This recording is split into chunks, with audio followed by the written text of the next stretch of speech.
यह उच्च से निम्न ऊर्जा में छलांग लगा सकता है और रेडियोधर्मिता को एक धमनी पल्स भेज सकता है, या रेडियोधर्मिता की एक धमनी इसे स्थिति नंबर 2 से स्थिति नंबर 1 में बाहर निकाल सकती है।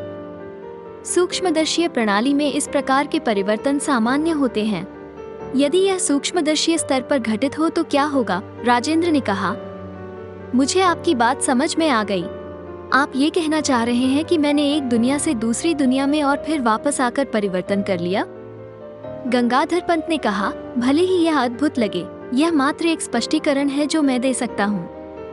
मेरा सिद्धांत यह है कि विनाशात्मक स्थितियां दुनिया को आगे बढ़ने के लिए विभिन्न प्रकार के विकल्प देती हैं। ऐसा लगता है कि जहां तक यथार्थ का संबंध है, सभी विकल्प चलने वाले हैं, किंतु देखने वाला उनमें से एक बार में एक का ही अनुभव कर सकता है। इस प्रकार परिवर्तन करके आप एक समय में एक ही सही किंतु दो दुनियाओं का अनुभव प्राप्त कर पाए। एक तो वो दुनिया जिसमें आप इस समय जी रहे हो, जहां पर आपने 2 दिन बिताए हैं। एक का इतिहास वह है जो हम जानते हैं, दूसरे का इतिहास अलग है। ये बंटवारा या 2 धड़ समझो पानीपत के युद्ध में हुआ। आप न तो अतीत में सफर करके गए और न ही भविष्य में, आप तो वर्तमान में थे, मगर एक अलग ही दुनिया का अनुभव कर रहे थे।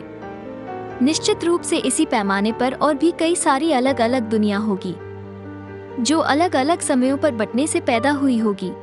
राजेंद्र ने बात का समापन किया तो गंगाधर पंत ने वो प्रश्न किया जो उसे सबसे अधिक सताने लगा था, किंतु मैंने ये परिवर्तन किया ही क्यों? यदि मैं इसका उत्तर जानता तो मैं एक बड़ी समस्या को हल कर देता।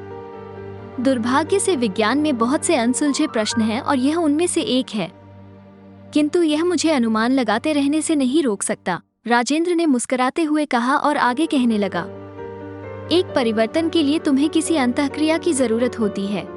शायद टकराव के समय पर आप विनाश को थियरी और युद्ध में इसकी भूमिका के बारे में सोच रहे थे। हो सकता है आप पानीपत की लड़ाई को लेकर आश्चर्य में डूबे हुए हो। शायद आपके दिमाग के न्यूरॉन्स एक प्रेरक का काम कर रहे हो।